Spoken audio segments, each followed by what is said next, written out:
Hey guys, what's good? What's shaking? What's popping? What's cracking? Hopefully not your joints. My name is Angela, and these next few videos that I'm going to upload are going to be dreams, okay? I've been feeling like now is the time to release these dreams, to share these dreams. Some of these dreams are going to be super crazy, and you're going to probably think, this chick is nuts, but for those of you who are aware, for those of you who God has given eyes to see what's really going on, then it's just going to be confirmation for you, okay? So the things that God has maybe told you about or told you to prepare for, or the things he's warned you about that are to come, right? It's going to make sense to you guys because God has already been speaking about those things to you. But for other people who've never even thought that some of these things could be legitimate, right? They're going to just hear it and be like, what in the actual heck? You are crazy, ma'am, right? But yeah, so with that said, the first dream, this one I had a long time ago, okay? This one I had when I was in my, I was going to say early 20s, but I actually think it was younger than that. I was in high school when I had this one. And the reason I know that is because it inspired me to go to India, and I went to India when I was still in school. So I had this dream quite a while ago. And I'm gonna try to the best of my ability to explain it, to help you just understand what the dream was like as much as I can, because it's been a while. I don't have my notebook anymore that I wrote it in, right? When I moved, there's a lot of things I couldn't bring with me, right? And that's one of those things. There's a lot of things that I don't have anymore, which is fine, right? And God has blessed me with some new things. And there's also some other things that I'm praying, and seeking God for. And I'm saying, God, I need you to provide this. I need, there's certain things that God. But anyways, that's a whole other story. So this dream basically, it starts, okay, where I'm at somebody's apartment, okay? And I don't know any of these people in the dream. I have no idea who they are, right? But all I know is that they're Christians. And so we're in an apartment, we're sitting kind of in a circle, what's the word? Like a loose circle. And we're worshiping, okay? And there's the apartment was not super nicely decorated. It wasn't fancy. There wasn't a ton of couches that we were all sitting on. A lot of us were sitting cross-legged on the floor, right? And there was guitars and again, nothing fancy. They weren't plugged in. They weren't electric guitars. They were just acoustics, and we were just singing, right? And then in the circle, there were books in front of some people, and they were the Bible, right? And so in this dream, right away, it's oh, okay, this is some sort of Christian gathering. And to this day, I'm not sure if it was an underground church or if it was just a Bible study or something like that. But from what it seems like it was an underground church. And if you know anything about the underground church, what happens is when it becomes illegal to worship your God, right? The God of the Bible. I'm getting goosebumps right now. This is really interesting. But when it becomes illegal, and it has in a lot of countries in the world to this day, right? What happens is people who love God, they don't just stop loving God because somebody tells them not to. But what they do is they find a different way to meet. They find a different way to encourage one another and to edify one another. And so even in China or places like Iran, right, there's lots of underground church movements because, the mainstream church is banned except I should say, unless they are churches that are owned by the government. And if they're owned by the government, then the government tells them what to preach, what to say, right? What not to say, what things not to talk about. And I feel like we're even starting to see this in the Western world, where there's a lot of big mega churches with pastors who are saying some biblical things, right? They're giving us a little bit of biblical food, but there's a lot of places where they don't want to go there. Like there's certain things they don't want to talk about. There's certain things they just won't, right? Which is very interesting because even in the US, I believe, there's a certain code, I forget what it is, but if your church is under the specific code, that means that it's actually a government-run church, okay? This is a rabbit hole. You can do some research, right, into this. But that's why certain churches aren't going to tell you about certain things, or they're not going to prepare you for certain things, because their goal is to push the agendas of the government, even if it may be very subtly, right? It may not be in your face, super bold.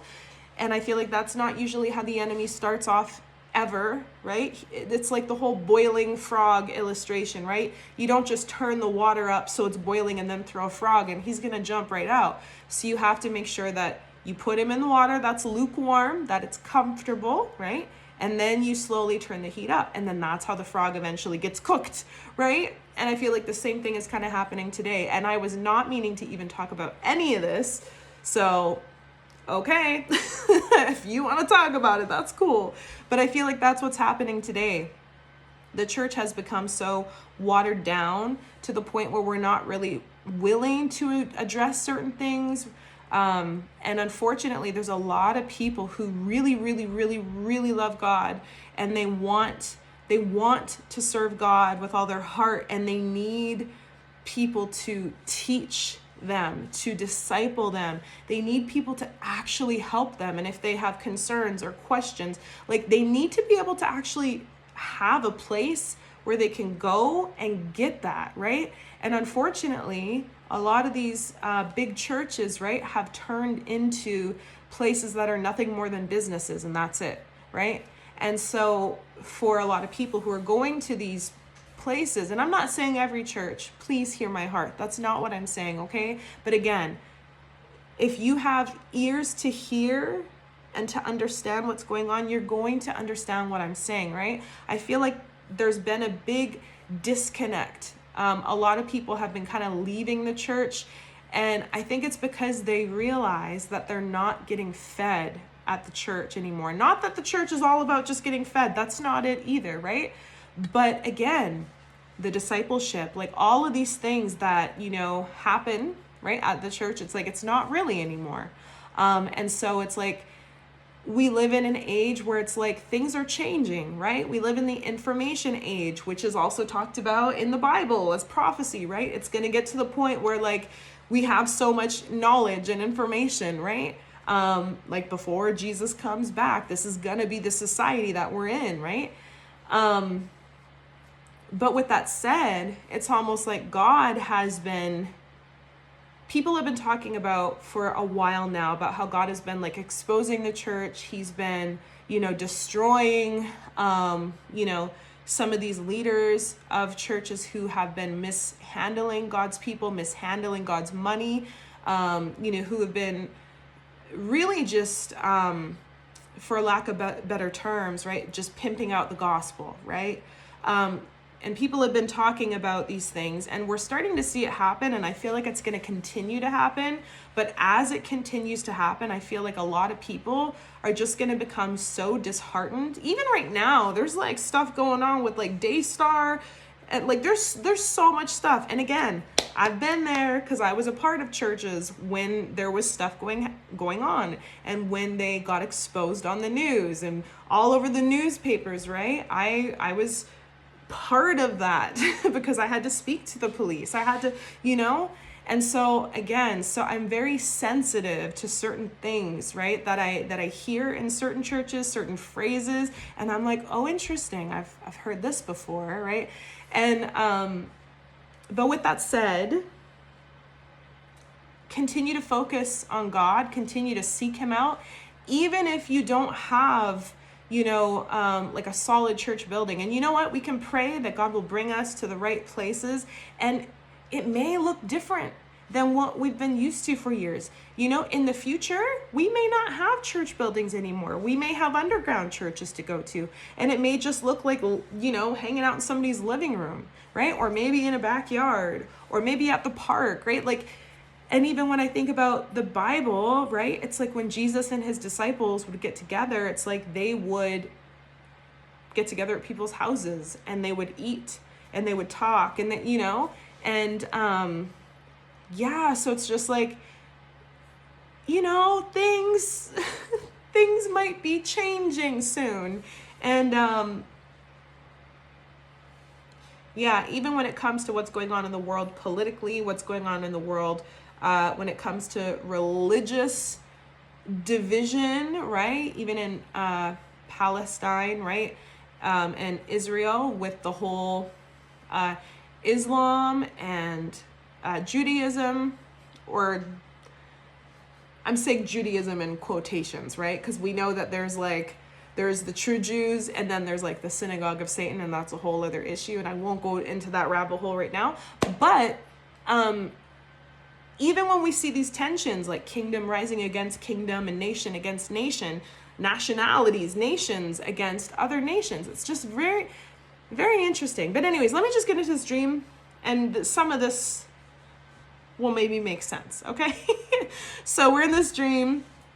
Again, we're all in this circle. There's Bibles in front of us. There's guitars. We're worshiping, and like we're happy to be there. We don't have much. You can tell in the dream that we weren't necessarily like well off, but we were just happy to be there, right? And yeah, and so, and I don't know if it's important to mention or not, but there were no kids. It was just like adults. There was men and women, and that was pretty much it. Yeah. So anyway, so we're there, and then all of a sudden we hear like this big like bang on the door, and we hear this voice that's like, open up the door. And we're like, oh, what's going on? And so we all kind of look towards the door, but nobody goes to open up the door. We're all just kind of like, shh, like be quiet. We're not going to the door, right? But it doesn't matter, because very shortly after, the door gets kicked down and these soldiers come into the apartment, and they're like, yeah, and they were like, open up the door. Bam, the door flies down. They all come in with their guns, and they're pointing it at us as we're in this circle, okay? And as we're in this circle, I start looking around, right? Because these soldiers come in with this gun and they just start firing, okay? They start firing at everyone in the circle, and I'm seeing bodies fall down on either side of me, okay? And there was me and there was two other people in this group. I don't know who they are, right? I don't. But we all managed to escape somehow. Like once the soldiers kind of came in, started shooting, and then they were like kicking around, right? The bodies and just looking, right? When they were distracted doing that, we got up and we left, and we started running down the hall to the point where we exited. There was like an outdoor stairway, okay? So we left the outdoor stairway and we started going down the stairs. We're going so fast. We're like, oh my gosh. So we're like doing that, and we're trying to hide. We're like, we don't know where to go. Like these people are gonna see us. Like what do we do, right? And it's interesting because in the dream, it wasn't the police or anything. It was soldiers in their camo military gear with the helmet, right? And again, they had their guns, and so they were military, which makes me think that in the dream, we were under some sort of military jurisdiction. So I'm not sure if we were under a time of war. I'm not sure if it was just because of politics, like if it was a martial law situation, I'm not sure. But what I will say is the soldiers were the ones who took over. So we didn't have police in this dream, okay? They were just not there. And so as we're escaping the apartment, we see like a dumpster, okay? And we're like, okay, well maybe if we like hide out here, like they'll walk by, because it's disgusting. Who's gonna hide in a dumpster, right? And so we literally did in the dream. We hid in the dumpster, okay? And we were like, we're just gonna stay here overnight. Like, we need them to get so far ahead of us that like they just think we're gone somewhere else, right? So we stayed overnight in this disgusting dumpster, me and these two other people who were believers. And in the morning, so the dream kept going, but like the day ended in the dream, right? The sun went down and then it was nighttime and we slept in the dumpster. And I remember in the dream just feeling like gross because we were there and it stunk, right? And then in the morning, the sun came out and we were like, okay, we got to continue on our journey. And so we grabbed, we literally looked around us and we found like some, I think it was fruits or something that were still good, and we like ate it and we were like, okay, let's go. Like, we got to get out of here, because at this point we knew that we were like targeted, right? And we knew that it was because of our faith. And so we're trying to like strategize among us, and we're like, well, can we go to this person's house? What if we stay there for a bit? And then we're like, oh, we can't, because like the whole church, like they knew all the members, like we were all there. So like if that person's house just got raided, then this person's house is probably going to get raided soon too. So we were like, okay, we can't go to anybody's house. We were like going through a list of people. We're like, we can't go to any of these places. And so in the dream, we were like taking like the back roads to like figure out where we needed to go. We weren't taking like main streets, main roads or anything, just because the soldiers were like patrolling. There was kind of like soldiers randomly throughout like the city, I guess.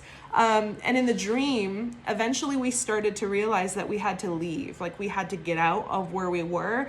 And I don't know if that was like the city or if it was the country. To this day, I don't know. But what I do know is that we were trying to get close to a border so that we could leave. And yeah, so in the dream, we were like, okay, we can't go to anybody's houses. We can't do this. So what we did is we just started walking, looking for shelter, okay? And so this is like day 2 now.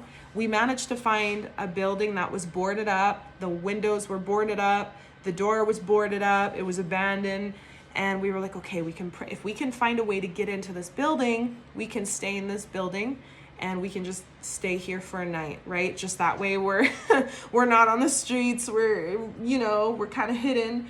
And so we managed to get in through, I think, one of the windows, like a basement window that was open. So we got in and we realized it was like a church, and the area, like, because we went into like the basement part, not the top part. So we realized it was like a daycare. And so there was like little, those plastic playhouses, those small ones, and the plastic little play sets that have like a little slide, but they're very small. Anyways, there was things like that. There was toys, everything. And we were like, okay, while we're here, we should hide in these things in this building, even though it's abandoned, even though like we should still, right? So we start doing that. We're hiding in these places, and we're like, okay, we're just gonna stay here overnight, okay? So we do that. Again, we go to sleep. This is one dream, but it was like 3 days in one dream, okay? So it's nighttime, we fall asleep, we wake up, it's the morning, the sun comes out, and we're like, okay, we still gotta find a way to get out of this place. And so, mind you, I don't think I mentioned this, but like even as we were taking the back roads and to try to like walk places and get places, right? It was very like dusty. It was giving like third world, right? In the sense that like even the main roads that you would normally drive on and stuff, like everything was just dusty and like dirty and yeah. So anyway, so we're walking, we get out of this place, we're walking, and we come up with the idea that like, hey, in order to leave the city or to leave the country, I don't know which one it was, but in order to leave, to get to this border, we need to go in like this specific direction, right? And we realized that there was going to be this like religious festival coming up, and we were like, if we go during this festival, we can like make it through, because there's going to be a huge crowd of people. It's going to be harder for the soldiers to spot us out. And so so we're like, let's go when the festival starts, and we'll go through the people, right? And so the festival started, and there were lots of people wearing masks. There was lots of people holding signs. It seemed like it was a religious festival, but also almost like a protest at the same time. And it did seem like it wasn't a Christian festival or anything like that. It did seem Islamic, okay? Because from what I remember, the flags had the sun and the star and the crescent moon on it, right? And so they're celebrating. There's like thousands of people on the street, okay? And we're like, great, this is our in, right? So all the people are dancing, and they have flags, and they're masked up, and they're like walking in a certain direction. And we just like casually start like walking in between them, right? And there's soldiers who are kind of just watching over everything, right? It kind of reminds me of how like in Canada we've had different protests for different reasons, right? And usually the police will be the ones who kind of watch and monitor, right? But in this dream, it wasn't the police, it was military soldiers, right? So anyway, so we're trying to like, be kind of like sneaky, but also make it seem like we're part of this festival. So like, hey, as we're like walking through it, right? So we're getting pretty close to like the border in this dream. And the border, this was like our like freedom, you know what I mean? And so we're getting close to it, and all of a sudden I hear something, and I like turn around in the dream, and it was one of the soldiers that was at the apartment who was like opening fire on everyone. And he's like, it's them. So he points at me and the friends that I'm with, and he's like, it's them. And so then they start shooting towards us, right? And by this point, again, sometimes dreams don't really make sense, but they make sense when you're in the dream, right? So we apparently made it like out of the crowd, and now it was just like us three like running towards this border. And the crowd was like all gone now, and they noticed us, and now they start opening fire again on us as we're like trying to get through to this border. And I look to my left, someone goes down. Look to my right, someone goes down. I managed to keep running, and I woke up, and I was like, what in the world? What's this, right? And again, I didn't understand a lot of these things at the time, because it didn't make sense. Like, why are soldiers kicking down a door when people are just chilling together, right? I was like, I don't understand that. But then after going again through the past 4 years and understanding what restrictions they place on people when there's mandates and lockdowns and social distancing, I was like, oh my gosh, that makes sense, right? Because if, say, there was another lockdown, right? It's like, then it would make sense if they would be knocking down doors, because then people would be going against these mandates, right? And then they would have the supposed authority to do so, even though that's not necessarily true. But that's a whole different legal issue, okay?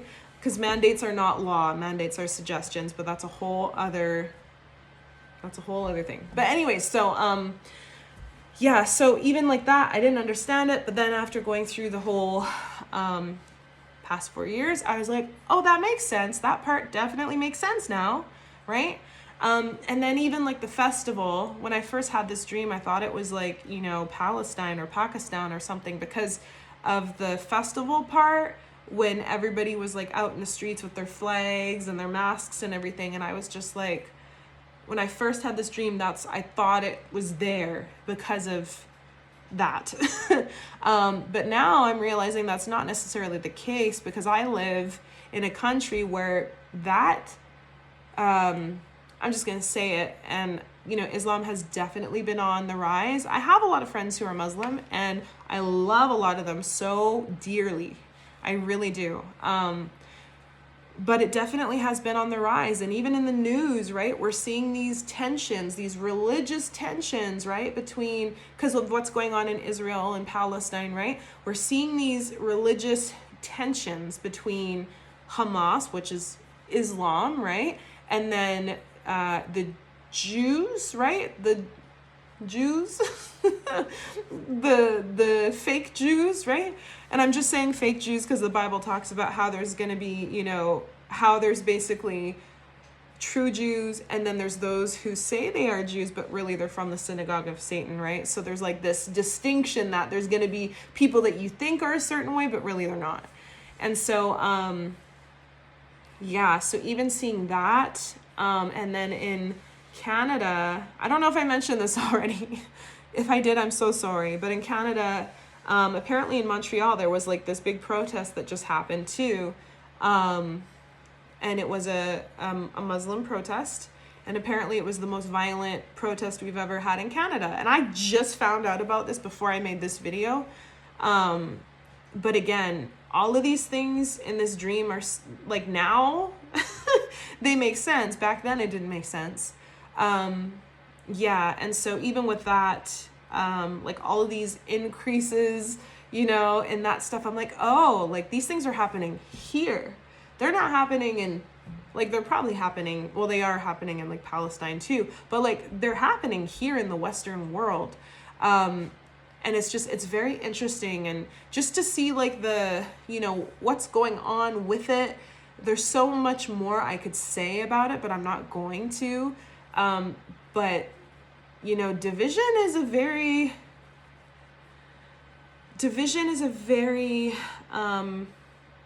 productive, is that the right word? Productive tool. It's a very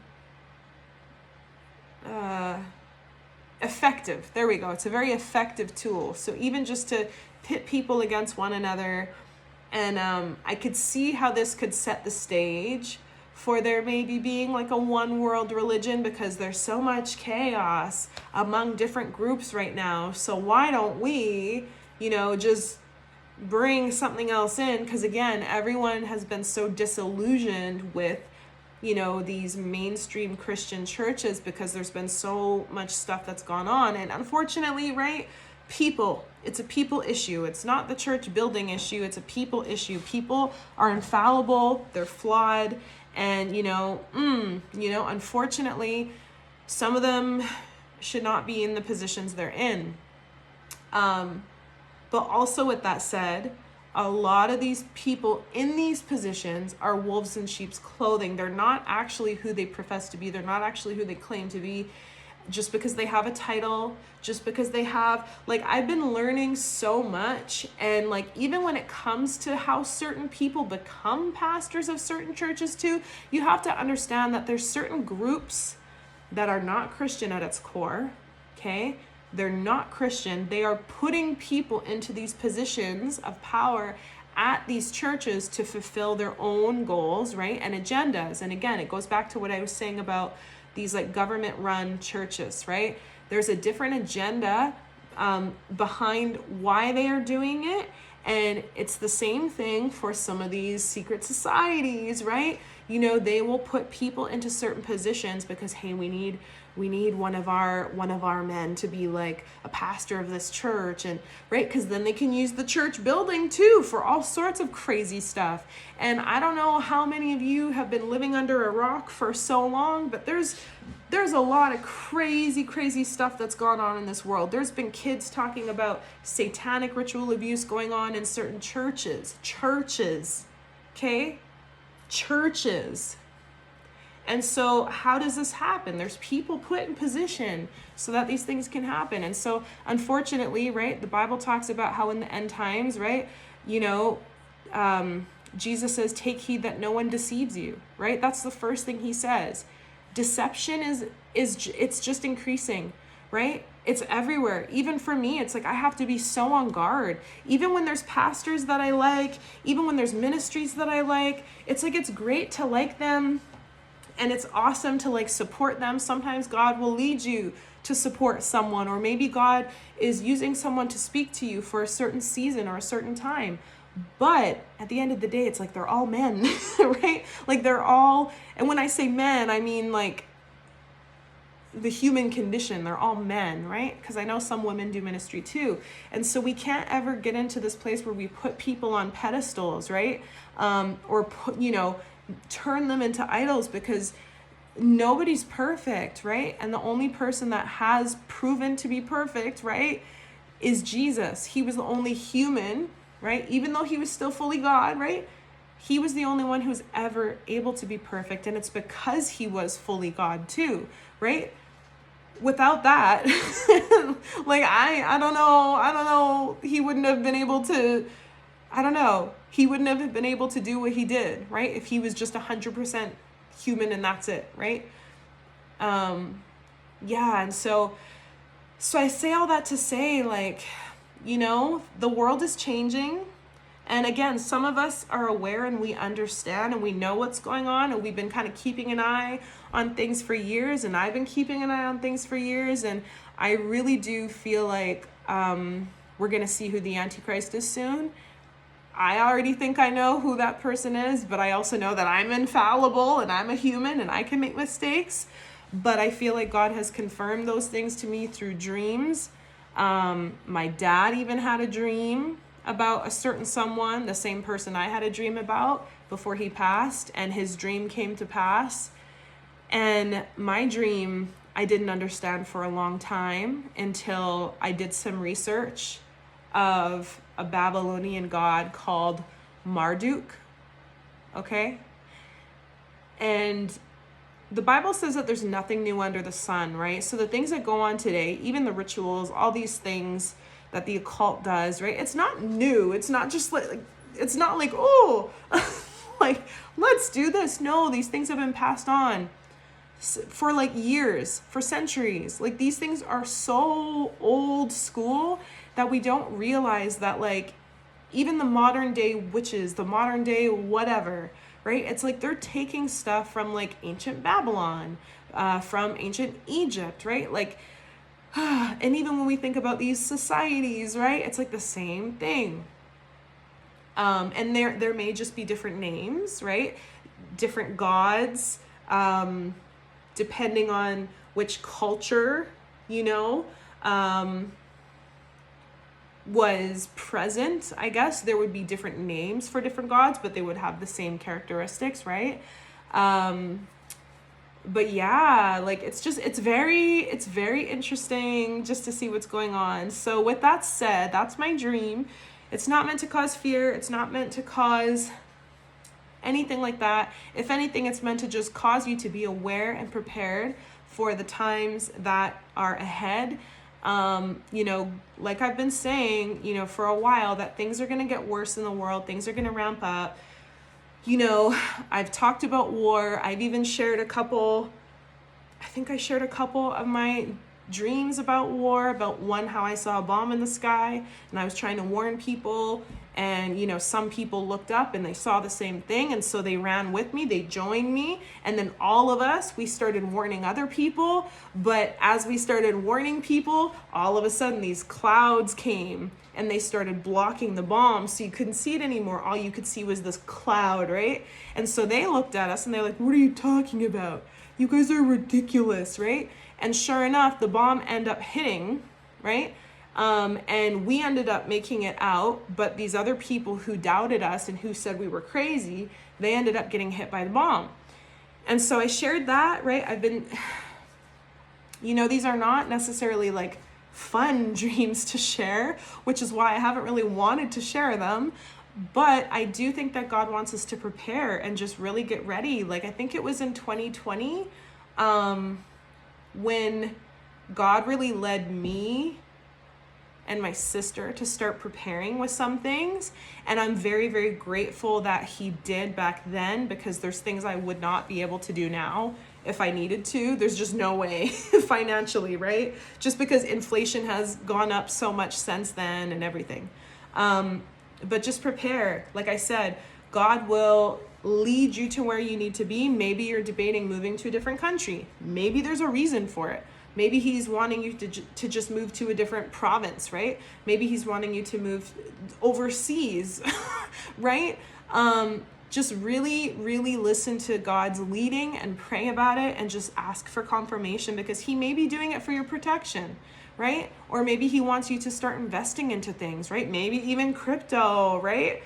You know, maybe, or maybe there's a way that you're able to get, I don't know, some sort of house. Maybe he wants you to be able to have a home where you could rent it out, or I don't know. Everyone's different with like their finances and stuff, right? Different people can do different things, but with whatever God is calling you to do, right?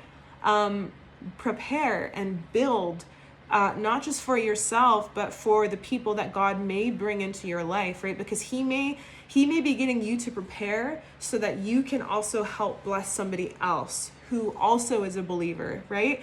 Who maybe they're going to need help, right? And again, we got to be prayerful about this and prayerful about people that come into our lives, and we shouldn't just give to whoever, because we know that the enemy is roaming around like a lion seeking whom he may devour. And so there may be times where people come into our lives and they do just want to take from you, and they do just like,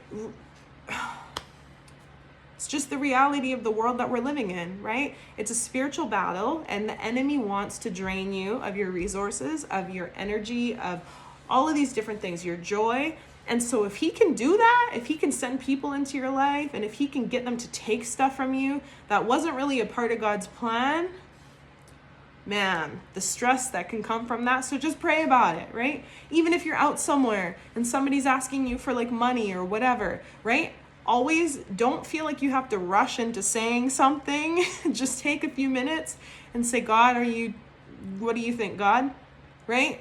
Wait until you get like a yes, or wait until you get some sort of confirmation from God. And if he's not giving you peace, if he's not, or even if he's giving you like, if you feel really off about something, then don't help that person, right? So just pray about it. But it's time to start preparing. So even while you can, right?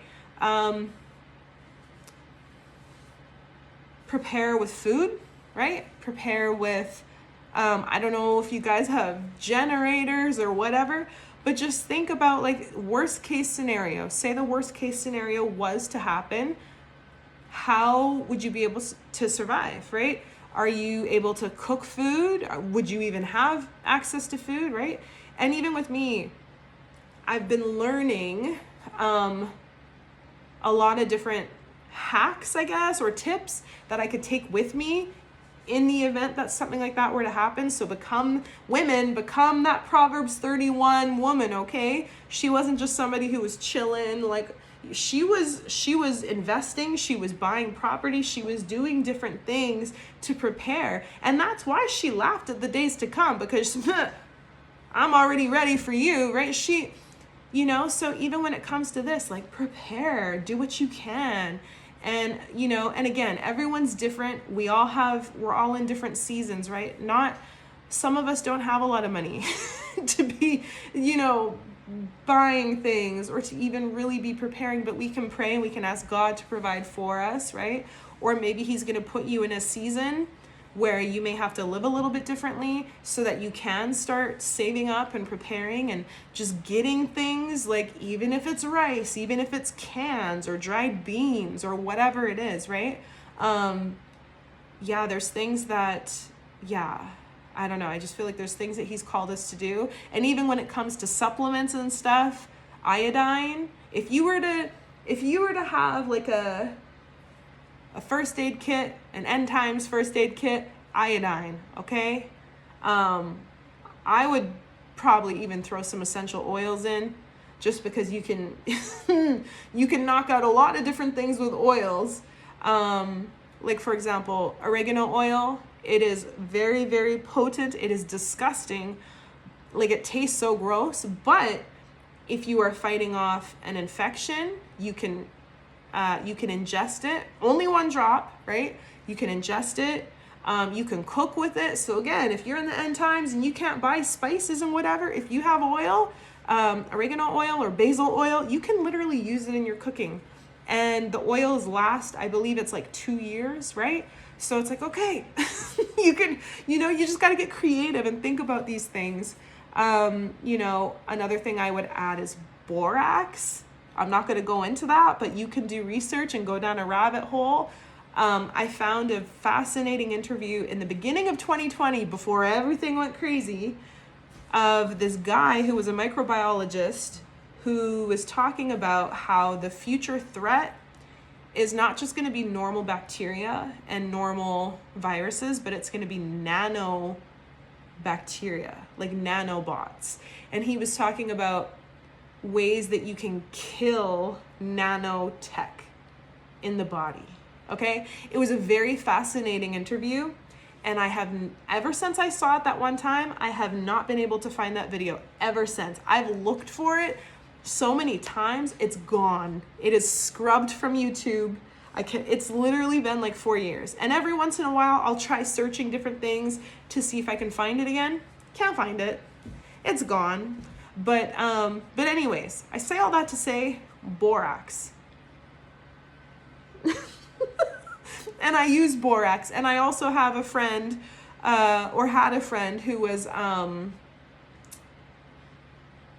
oh my gosh, why can't I even think about it? He was a surgeon. Oh my goodness, what's the term? Whatever, he was a surgeon, okay? But even he was talking one day, we did like a live together, and he was talking about the benefits of boron too, right? Borax is basically boron, and if you know anything about it, it's basically just like, it's kind of like a salt. It's a mineral, right? But you can use it to clean things. There's so many uses, right? And I learned about it back when I had Lyme disease, because in my Lyme group, we always used to discuss like alternative treatments, alternative things that we could take to kill bacteria or biofilms or whatever. And so that's one thing that came up. But also, let me think, there was something else I was going to say. Is that hydrochloroquine?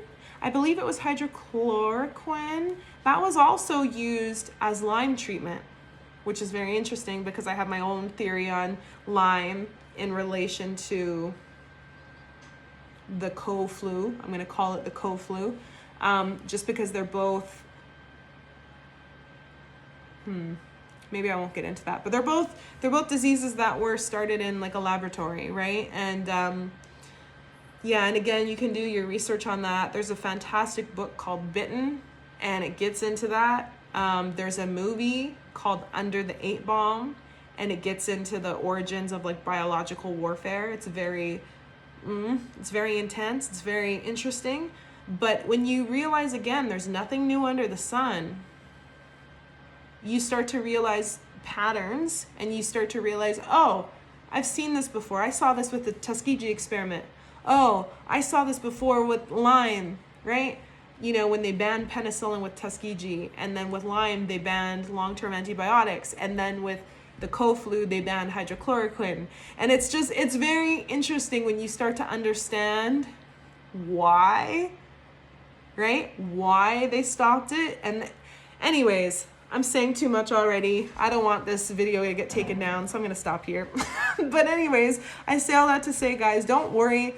There's so many of us out here who know what's going on. God has been speaking to us about preparing, and a lot of the things that God has been warning us about and telling us about, and even getting us to tell other people about, these things are happening, right? And so the most important thing, just remember, it's God, right? It's not money, it's not status, it's not success, it's not whatever things you can get, right? Those things don't matter at the end of the day. God is much more precious than all of those things. And so no matter what you have to go through, just remember that he's good, right? And there's been, Christians throughout centuries who have had to deal with so much persecution, right? Under different rulers, like in Europe, right? In England, when Mary, Queen Mary took over, She was known as Bloody Mary because she had this crazy persecution campaign against the Protestants, right? And from my understanding, it was the Catholics against the Protestants.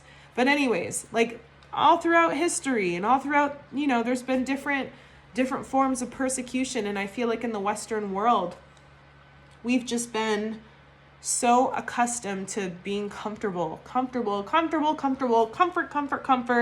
like, to the point where it's just like, if stuff were to really get crazy, like, how's our faith gonna be?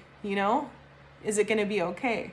Or, like the Bible prophesies, is there gonna be a mass falling away because things get too hard, because things, But again, that just goes to show, like, who really is your God? Is it God, or is it the things of this world, right?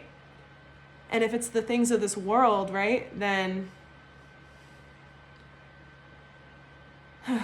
yeah, if it's the things of this world, then that's kind of sad, right? Because the things of this world are fleeting. They're not going to come with us when we die. We're not going to bring our pocketbooks and our credit cards and, our houses and we're not going to bring it to heaven. We're not. But the beautiful thing is, all of the things that we lose on earth, and this is what we forget too, right? The Bible promises us suffering. You may not like me for saying that, again, because we're in this culture where it's just comfort, tickling your ears, telling you what you want to hear. Everything's going to be great. And, and don't get me wrong. God does amazing things. He is the miracle worker. He provides. He makes a way when there is no way. I've seen it time and time again in my life, 1000%. But that doesn't negate the suffering that comes from choosing to follow Christ, right? Because we take up our crosses and we follow him. And when we take up our crosses, that means we're going to have to go through some things, right? We have to wrestle out this faith journey that we're walking. We have to, we have to work out our salvation with fear and trembling. We have to work it out, right? Like, work it out, which means we're going to be in a lot of different situations, a lot of positions. There's times where we're going to be attacked. There's times where we're going to be slandered. There's times where you will go through so many things sometimes. And I'm not saying this to like be a negative Nancy or whatever, but what I'm doing is I'm trying to say this stuff so that we can be stronger, so that we can be prepared for the attacks of the enemy when they do come, right? Because again, we know that there is an enemy who roams around like a lion, right? Seeking whom he may devour, right? Not just seeking whom he may like push down. No, devour, right? Devouring something means to like completely destroy. And so he's relentless, and he will use his people. He will use the things to distract us. He will use whatever he has to, right? And so we just have to remember that, like, this is a spiritual war that we're living in, right? The media, even YouTube, people are going to tell you, like, hey, this is the beautiful life that, like, you get to live. And don't get me wrong, this life is beautiful. There's beautiful things to look forward to. But it's almost like they're selling you a trap, in the sense that they're getting you to focus on all these things so that you forget about God. You forget about doing what God has called you to do. You forget that you're here literally for him and him alone. And so we have bought into this like selfish Christianity where it's almost like we feel like God is just here for us, right? And the reality is that's not the case. We're here for God, right? When we read all these Bible stories, right, it's like he chooses people to do things that they don't want to do, right? But it's because God had a plan. He's the one who knew what needed to happen and who he was going to use to do certain things. And, it's really about God's will and us just being obedient to what he wants us to do. So just remember, yes, it's going to get hard sometimes. And yes, in this world, you may have troubles, but take heart. For I have overcome the world. He's already won, right? When things get crazy, right? We know that, like, at the end of the day, our souls are good, right? I think about that hymn, "It is well with my soul," right? all these other things may be going on around us, but it is well with my soul. It is. That's the one thing I don't have to worry about. And it's the most important thing I don't have to worry about, because when we die, we're all going to go somewhere. It's either heaven or hell, right? You know, I've talked about this before, but like our physical bodies, our flesh, it'll pass away, it'll decay, right? But our souls, right? They still, it doesn't die. It goes on somewhere, right? And so if you know God, if God knows you, then guess what? You get to be with him in paradise. But if you don't know God, if he doesn't know you, then you're not going to be with him in paradise, right? You're going to be in the place set aside for wickedness and evil and darkness, right? And so anyways, I think that's it. I don't think I have anything to add to that. But just, again, it's so hard to talk about these things sometimes because, again, we've been living in this age of comfortable Christianity where everything is just to make us happy and, and life is not about being happy all the time. We have moments that are beautiful, and yes, we should have gratitude, and yes, we should appreciate everything we have, even if it's not much, right? But at the end of the day, like, being happy is not the purpose of life. That's not like why we're here, just to be happy, because some people think that crystal meth makes them happy. That doesn't mean their whole life's purpose is to just do crystal meth, right? You know what I mean? And like, anyways, I'm going down a side quest, so let's go back. So that's all I'm going to share. I'm going to leave it there because this is almost an hour and I want to cut this before an hour. So thank you for watching. Take care. God bless you. God keep you. May his face shine upon you. And we will talk next time. Bye.